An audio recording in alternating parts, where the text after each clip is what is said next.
When it comes to VeChain, why haven't I given up, even though nothing I say is financial advice? Well, I think it's because, first of all, I still believe in VeChain fundamentally, but at the same time, I'm totally aware that when it comes to VET, at around that $1.2 billion market cap range, it's not looking good, especially for something of kind of the level and reputation of something like VeChain, because even not too long ago, which is actually not even too long ago, right? I mean, we saw VET, its primary native token, it was actually above $6 billion in market cap. So it's like around 5 times what it is as of right now. And again, that was less than a year ago, back in December of 2024. Granted, within this space, that feels like quite a while, but in the grand scheme of things, actually less than a year isn't even that long ago, in my perspective. And ultimately, the way to take a look at it is this. If VET ever even in a make-believe scenario goes to 30 cents for whatever reason, right? Would it really matter what price I accumulated VET at below the price of 3 cents? Because even if, let's say, for whatever reason, I accumulated VET at the price of 3 cents, 30 cents is a 10x from that. So whether or not I get into VET at 1 cent, 2 cents, 3 cents, if it ever even decides to go anywhere even above 10 cents, right, or 20 cents, or let's say hypothetically 30 cents, I don't know why that would matter to me too much. Now, in the grand scheme of things, if let's say during a time like this, I acquired VET at, let's say, in a make-believe scenario, 2 cents, and then let's say it became 1 cent, then of course, it's not going to be such a good feeling in the short term. But if maybe VET went to 20 cents, 25 cents, 30 cents, like that type of stuff, it's not going to be something I'm thinking about. Like, for instance, if let's say I went back in a time machine for whatever reason, and then let's say there was a time when I got Bitcoin at $1,000 or 200 or something like that.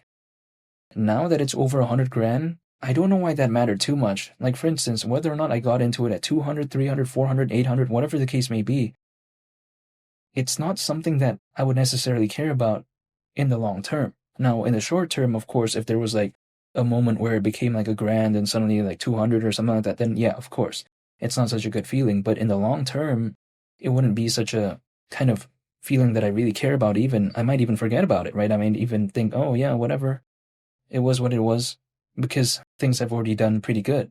You know what I mean? So if let's say VET for whatever reason did pretty okay during an altcoin season, I highly doubt I'm going to be reminiscing about the moments whether or not I got it at 3 cents, 1 cent, or 2 cents or something like that. I'm not telling you to do anything, by the way, but this is just my perception when it comes to this situation, I would say. And this is why I haven't given up, because fundamentally, I still like VeChain, and who knows, a couple months from right now, the sentiment could be different. And don't get me wrong, I don't like seeing VeChain do that, right? Of course, I don't like seeing altcoins not do the best. But during a time where the price isn't necessarily doing the best, what I do is I just focus on what the project's all about. And when I take a look at VeChain, it's focused on supply chain management. When I take a look at the VeChain Thor blockchain, it's still very well known for its reliability. Like, for instance, ever since 2018, allegedly 0 network outages. When I just take a look at stuff like this overall, it still at least gives me something to look forward to, especially during a time where, you know, the price of VET isn't necessarily doing the best, along with a bunch of other altcoins out there. Now, also at the same time, the way I take a look at it is that when it comes to VeChain, people like to tell me, okay, this is a project that people don't really care about because supply chain management isn't such a big narrative. Well, in my opinion, it may not be the coolest thing to be focused on out there. Like, I don't see a lot of people telling me that they're entering this space for supply chain management. But at the same time, sometimes during an altcoin season, people kind of want to look for something that's a little bit interesting or a little bit unique. And when it comes to supply chain management, it's not really something that is kind of often talked about, right?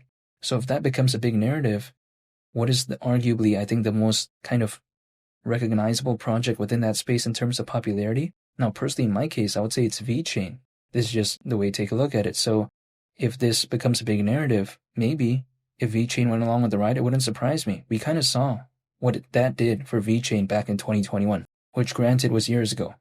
But if, let's say, there's an altcoin season during this cycle, could it maybe have that type of experience again?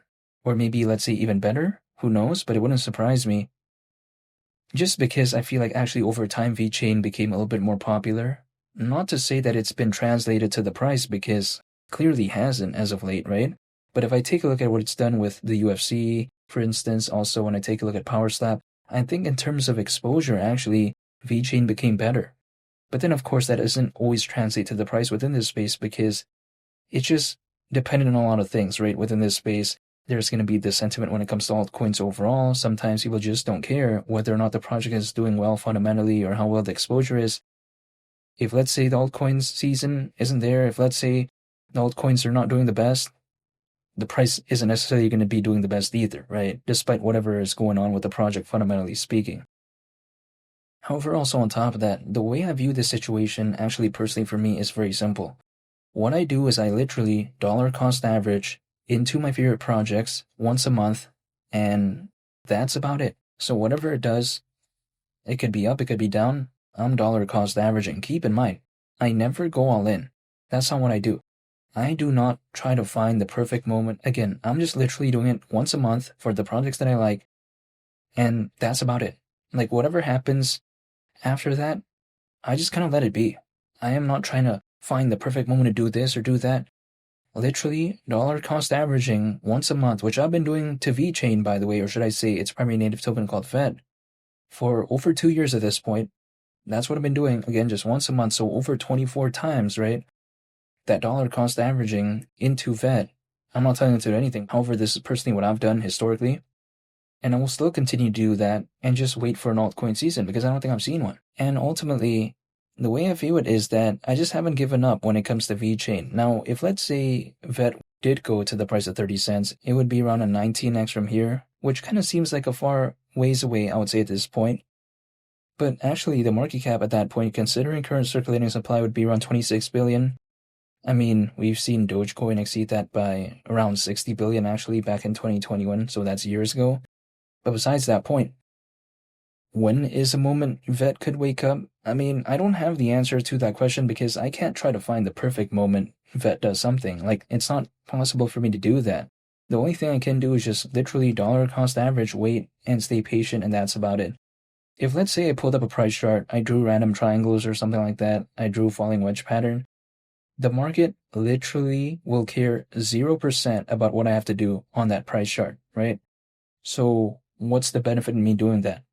Instead, I'd rather just dollar cost average into the projects that I believe in, of course. I'm not saying, to the projects that I even don't believe in, no. It's just literally for the projects that I find compelling personally for me. I am not telling you to do anything. This is just personally my kind of perception when it comes to what I'm doing. It's just kind of what I'm doing again. But at the same time, it's not like when it comes to VeChain, it is such an unknown project or something like that that I kind of discovered and then not many people know about it. VeChain is pretty famous in the grand scheme of things. It's already kind of well known. So me believing in this isn't some sort of special thing. It's not really. I mean, again, VeChain's pretty popular. I like the fundamentals and I like the community. I like the amount of holders, and literally that's about it. Now, when it comes to VET, I get it. It's the primary native token of VeChain, but there's also something called VTHO, which stands for VeChain Thor Energy. It's basically kind of like a gas token, so to speak. But yeah, overall, when it comes to VeChain, I just haven't given up. This is my perception. I like its focus on supply chain management. I like its partnerships. Like, for instance, I mean, it's even historically, I've seen, right, partnering with something like PricewaterhouseCoopers, Deloitte, which are two out of the big four accounting firms. I also see something like H&M. And yeah, there's many others as well, but the kind of basic gist of it is that I find it pretty interesting nonetheless what they've done so far.